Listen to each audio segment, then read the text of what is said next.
On a loué un petit appartement avec une magnifique vue. Et le mec, il a sorti une vidéo, il dit comment faire 24% de rentabilité avec un seul bien immobilier. Honnêtement, beaucoup de recalage. On pose 3 questions sur l'immobilier. Si vous répondez bon, vous gagnez 20 euros. Je suis déprimé. J'ai pas réussi mes objectifs de la journée. Bonjour et bienvenue sur ma chaîne. Aujourd'hui, petite vidéo improvisée. Voilà, dans les coulisses de Rémi Rente. On a loué un petit appartement avec une magnifique vue. Vous allez voir, je suis avec mon vidéaste, mon fidèle vidéaste toujours là pour faire des bonnes vidéos. Aujourd'hui, on est là pour faire des vidéos micro-trottoirs. Donc j'ai lancé un nouveau concept sur ma chaîne pour essayer de dynamiser un petit peu le côté investissement immobilier qui peut être parfois un peu redondant, un peu chiant pour les personnes qui ne s'intéressent pas forcément. Donc on va faire un peu gagner d'argent demain avec une série de questions. Ça va être top. On va filmer un peu, partager pour vous expliquer comment cela fonctionne et les coulisses aussi du tournage. Petit jeu, on fait gagner 10 euros aux personnes. Non, Ok, ça marche. Excusez-moi, on fait une vidéo sur YouTube, on fait gagner 10 euros. Est-ce que ça vous intéresse de participer? Pas de soucis. Excusez-moi, on fait un petit jeu, on fait gagner 10 euros. Je suis déprimé, j'ai pas réussi mes objectifs de la journée, personne ne veut gagner 20 euros. Je voulais faire gagner de l'argent, personne ne veut en gagner. Et après, ça se dit qu'il n'y a pas d'oseille. Voilà les gars, tout ce que j'ai à dire. Pourtant, le jeu est simple, 3 questions, 3 bonnes réponses, t'encaisses 20 balles quoi. C'est pas si compliqué que ça. Mais bon, faut se motiver. Allez, excusez-moi. On fait une petite vidéo YouTube, on fait gagner 20 euros aux personnes comme ça au hasard dans la rue. On pose 3 questions sur l'immobilier. Si vous répondez bon, vous gagnez 20 euros. Donc la première question, c'est peut-on investir dans l'immobilier quand on perçoit le RSA? je pense. Vous investissez pas dans l'immobilier, non? Non, j'aimerais bien. C'est vrai? Et pourquoi vous passez pas le cap? Parce que j'ai investi dans mon entreprise pour l'instant. Ah, vous êtes entrepreneur? Ouais. Ah, mais c'est bien, vous faites quoi? Je suis designer. Ok, d'accord. Ça fait depuis combien de temps que vous faites ça? Ça fait 5 ans, mais là, j'ai mon propre studio avec mes petites équipes là, depuis janvier. Quand tu fais un business, à partir du moment où tu fais un business et tu n'as pas d'équipe avec toi, tu vas faire quoi? Tu vas commencer à travailler toi. Tandis que l'immobilier, une fois que ça tourne, tu fais quoi? Tu te connectes tous les mois et tu réajustes si ton virement il est bien arrivé. Et c'est ça que j'ai kiffé avec l'immobilier. En fait, j'ai vu que l'immobilier, quand tu savais investir, ça pouvait carrément remplacer ton salaire par tes loyers. Si tu réponds favorablement, tu gagnes 20 euros. Première question, peut-on acheter un immeuble à moins de 100 000 euros? Je pense que oui. Gagné. Deuxième question, est-ce que les intérêts du crédit peuvent être déductibles de tes loyers perçus? Ouais. Bonne réponse. Et la dernière, c'est la difficile. Peut-on faire de la location meublée dans une SCI à l'impôt sur le revenu? Oui. On peut faire de la location meublée dans une SCI à l'IR, mais seulement à 10%. Ça voudrait dire qu'en gros, si tu possèdes 10 biens immobiliers, tu peux seulement louer un seul bien en location meublée et le reste, il faut que ce soit de la location nue. Sinon, c'est interdit. À partir de quel âge tu t'es lancé dans l'immobilier? Moi, j'ai commencé à partir de 30 ans environ. Aujourd'hui, j'en ai 37. J'ai commencé un petit peu tard, mais comme on dit, il vaut mieux tard que jamais.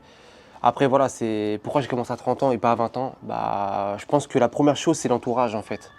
Parce que, en fait, en gros, on prend toujours soit exemple sur tes parents ou les gens qui nous entourent. Et après, c'est pas pour s'apitoyer sur mon sort, mais j'ai pas appris à faire de l'immobilier. Moi, je pensais, sincèrement, je vais te parler en toute transparence, je pensais que pour acheter un bien immobilier, il fallait être riche. Alors que quand je me suis formé et que j'ai commencé à passer à l'action, je me suis dit, mais non, en fait, avec un salaire de 1005, quand tu achètes dans des bonnes villes bien stratégiques, et il faut aussi que le projet soit rentable, et ben, j'ai vu qu'on pouvait investir dans l'immobilier même sans gagner des millions d'euros. Pour te former, t'es allé par le biais de quoi? Ouais, alors en fait, moi, il faut savoir que j'ai un tempérament où je réfléchis pas. C'est-à-dire qu'en gros, demain, tu me proposes une opportunité, c'est go, c'est direct, on y va. Il n'y a pas de, on va discuter, on va faire des plans, nanana, des business plans sur 3 ans, combien ça rapporte. Non, on y va. C'est que je fonce, et après, c'est quand je suis né dans la merde, en gros, que je me dis, putain, merde, tu vois, si j'aurais su, ou alors j'essaie de trouver une solution, tout simplement. C'est d'apprendre un peu sur le tas alors, Donc, ce que je fais, pour le moment. ce que j'ai fait en fait, c'est qu'on m'a donné une vidéo, on m'a envoyé une vidéo une fois d'un gars qui donne des conseils comme moi dans l'immobilier. Et le mec, il a sorti une vidéo, il dit comment faire 24% de rentabilité avec un seul bien immobilier. En fait, si tu veux, il expliquait que tu achètes un appartement en copropriété, tu peux diviser cet appartement-là. En gros, il faut faire une demande auprès de la copropriété, tu as aussi une demande au PLU, bref, il y a plusieurs choses à faire. C'est un peu complexe, mais bon, ça s'apprend. Et grâce à ce biais-là, il a réussi à faire 24% de rentabilité. Et je ne vais pas te mentir, j'ai regardé ma dame comme ça, ma femme, j'ai dit waouh, Je dis en fait c'est ça qu'il faut qu'on fasse, à condition de savoir faire et de ne pas faire comme tout le monde. La plupart des gens, ils réfléchissent comment? Ils se disent ouais je vais acheter une maison à 300 000 euros, je vais louer une famille à 1200 euros, mais quand tu calcules c'est pas rentable. C'est-à-dire que le loyer ne va même pas couvrir le crédit, les charges et ton imposition, parce qu'en plus de ça ils choisissent même pas la bonne fiscalité. Et du coup ils payent de l'impôt sur de l'argent qu'ils perçoivent même pas tout de suite. Tu vois ce que je veux dire? En fait ils vont percevoir ça sur plusieurs années, une fois que le bien il sera entièrement payé, ou alors ils auront revendu le bien, ils auront fait une plus-value. Ça peut mettre du temps. Et ça peut mettre beaucoup de temps. Mais moi, ma stratégie, je l'ai fait différemment. Je me suis dit comment je vais pouvoir faire pour que mon premier investissement me dégage du cash tout de suite et pas dans 20 ans. Et c'est comme ça que j'ai agi. Et c'est pour ça qu'aujourd'hui, j'ai eu la chance de quitter le salariat grâce à mes investissements. Mais si j'aurais fait le mauvais investissement, je serais encore en train de travailler actuellement, ou peut-être que, je sais pas, peut-être que j'aurais ouvert un business. Mais en tout cas, j'aurais pas eu cette situation-là. Alors en fait, moi maintenant, faut savoir que quand j'ai débuté, j'avais pas trop j'étais pas encore vraiment formé, j'avais une petite idée, tu vois, l'immobilier, tout ça, je me suis formé, mais en fait, c'est sur le tas que tu apprends vraiment, tu vois.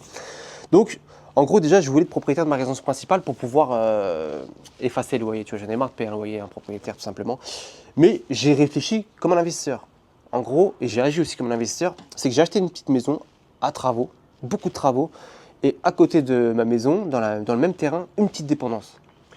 J'ai commencé à rénover la dépendance, pourquoi? J'ai préféré privilégier le business que mon confort. J'ai fait la rénovation de la dépendance pour pouvoir louer cette dépendance et résultat, ça faisait quoi?